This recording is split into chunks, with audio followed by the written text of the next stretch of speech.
یاد رکھو ہم لعنت بھیجتے ہیں فرقہ واریت پر، امت کو تباہ کرتے ہیں وہ لوگ جو فرقہ واریت پیدا کرتے ہیں. لیکن آپ کو بتاؤں جس جماعت سے آپ کا تعلق ہے نا، اس جماعت کی امت مسلمہ کو ضرورت ہے. اگر کفر کے سامنے میں مسجد میں بیٹھ کے جمعے والے دن 10 محرم کو، قیامت بھی 10 محرم کو ہی آئے گی، جمعے کا دن ہوگا، تو میں آج دل کو حاضر ناظر رکھ کے، اپنی طبیعت کو حاضر پا کے باشعور آپ کو کہہ رہا ہوں، جاگ کے سننا خدا کا واسطہ. آپ اس جماعت سے تعلق رکھتے ہیں، اگر کافر کے سامنے اسلام کا کوئی چہرہ پیش ہو سکتا ہے تو صرف سنی کا چہرہ پیش ہو سکتا ہے. ختم ہو گئی بات. ورنہ کوئی صحابی کا بے ادب ہے، کوئی اہل بیت نبوت کا. آج 10 محرم ہے نا، تو مجھے کہہ لینے دو، کھل کے کہہ لینے دو. لوگ دلیلیں دیتے پھرتے ہیں، کہتے ہیں جی ایک وہ پینٹ کوٹ والا مولوی ہے، اس نے اینک بھی لگائی ہے، داڑھی بھی رکھی ہے، پینٹ کوٹ بھی پہنتا ہے، اس نے جی 1500 بندہ ایک دن مسلمان کر دیا، ایک دن 1000 مسلمان کر دیا. پر پتہ ہے وہ بدبخت کہتا کیا ہے؟ وہ کہتا ہے امیر المومنین یزید رضی اللہ تعالیٰ عنہ، میں کیا کروں اس کے 1500 مسلمان کو یا 2000 اس کے کلمہ، اور وہ جی بڑی دلیلیں دیتا ہے. وہ دلیلیں سنبھال کے رکھے، جی بڑے لوگ اس کے ساتھ ہوتے ہیں. تو کربلا کے موقع پر زیادہ لوگ یزید کے ساتھ تھے. ہم کثرت کے قائل نہیں، ہم حق کے قائل ہیں. اب چھوڑ دو بات، دلائل کی طرف آؤ. عجیب تماشا ہے. اور ایک مولوی صاحب اس کی حمایت کر رہے تھے، کہتے نہیں بندہ ٹھیک ہے، وہ بھول گیا تھا، اصل میں قصور عبید اللہ ابن زیاد کا تھا، اصل میں غلطی عمر بن سعد کی تھی، تو یزید کو زیادہ الزام نہیں دینا چاہیے. میں نے کہا بڑی تمہاری قریبی رشتہ داری ہے یزید کے ساتھ، تو اللہ سے دعا کیوں نہیں مانگتے کہ تمہارا حشر یزید کے ساتھ کرے؟ مانگنی چاہیے نا دعا. کیا خیال ہے آپ کا؟ ہم الحمدللہ جمعے والے دن مسجد میں بیٹھ کے دعا کرتے ہیں، یا اللہ ہمارا حشر امام حسین کے غلاموں میں کرنا. تو بھی کرنا، جرت کر، جرت ہماری جرت دیکھ. ہم یہ نہیں کہتے ان کے ساتھ کر، ہمارا حشر ان کے، ہماری جرت دیکھو، ہم ان کے غلاموں میں، قدموں میں، نوکروں میں بیٹھنے کو وہ دعا مانگ رہے، یا اللہ ہمارا ان کے غلاموں میں، غلاموں کے.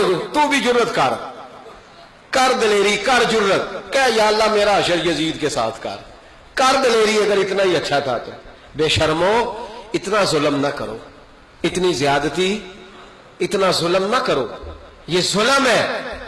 امام حسین جمعے والے دن خطبہ پڑھنے لگے، 10 محرم کو یہی ٹائم تھا، جمعے سے پہلے امام حسین نے خطبہ پڑھا، اور آپ نے ایک جملہ کہا جو ہمیشہ یاد رکھا جائے گا.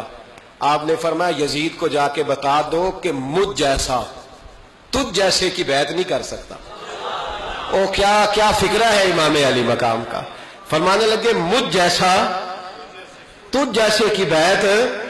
اور آپ فرمانے لگے بتاؤ اس وقت پوری دنیا میں کوئی نبی کا نواسہ موجود ہے میرے سوا؟ حضرت آدم سے لے کر مصطفیٰ کریم تک اس وقت پوری دنیا میں کوئی نبی کا نواسہ ہے؟ اور فرمایا اگر میں ہی ہوں پوری کائنات میں تو پھر تمہیں مجھے سنو. لوگ کہتے ہیں فلانا علامہ صاحب کی تبلیغ بڑی ہے. ہم سے بڑا کون ہوگا تبلیغ کی بات کرنے والا؟ لیکن ڈرو اللہ سے، ڈرو، گمراہ نہ کرو قوم کو. یہاں تباہی اتر گئی ہے. کوئی بڑی داڑھی رکھ کے معاذ اللہ تعالیٰ اہل بیت کے بارے میں بکواس کرتا ہے، اور کوئی بالکل داڑھی مڈا کے ننگا سر کر کے ممبروں پہ ناچتا ہے اور صحابہ کے بارے میں بکواس کرتا ہے. میرے مصطفیٰ کے پاس اگر ابو بکر آئے ہیں تو وہ بھی شان والے ہیں، اور اگر بی بی عائشہ صدیقہ ان کے بستر پہ رہی ہے تو وہ بھی شانوں والی ہے.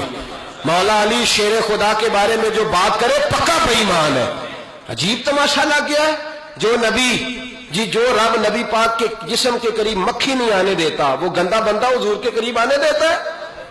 عجیب تماشا ہے. امت کو تباہ کر رہے ہو، کافر کو موقع دے رہے ہو یہ کہنے کا کہ تمہارے نبی کے پاس بیٹھنے والے ٹھیک نہیں تھے. اگر حضور کے پاس بیٹھنے والے ٹھیک نہیں تھے تو بعد والے کیسے ٹھیک ہو گئے؟ تو یہ باز آنا چاہیے ان بے شرموں کو. یہ امت میں تفرقہ ڈالتے، بے حیائی کرتے. سنو، یاد رکھو.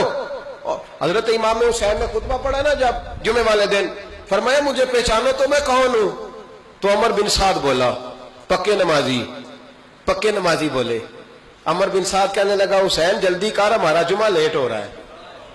بلے ہو نمازیو، جلدی کر ہمارا. ہائے ہائے کیا نماز ہے.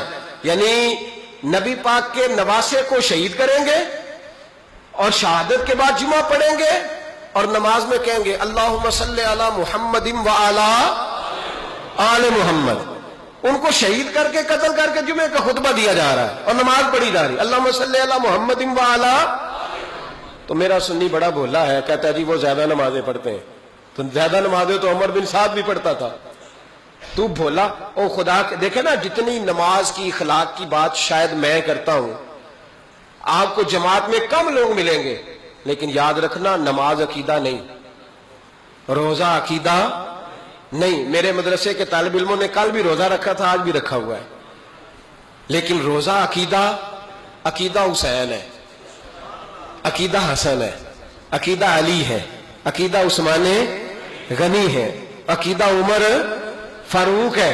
میں اس شخص کو کیا کروں؟ مجھے اس شخص کی کیا ضرورت ہے جو ممبر پہ بیٹھ کے کہتا ہے حسین ابن علی باغی تھے؟ وہ شخص، اس کی نماز روزہ حج زکات دیکھا جائے۔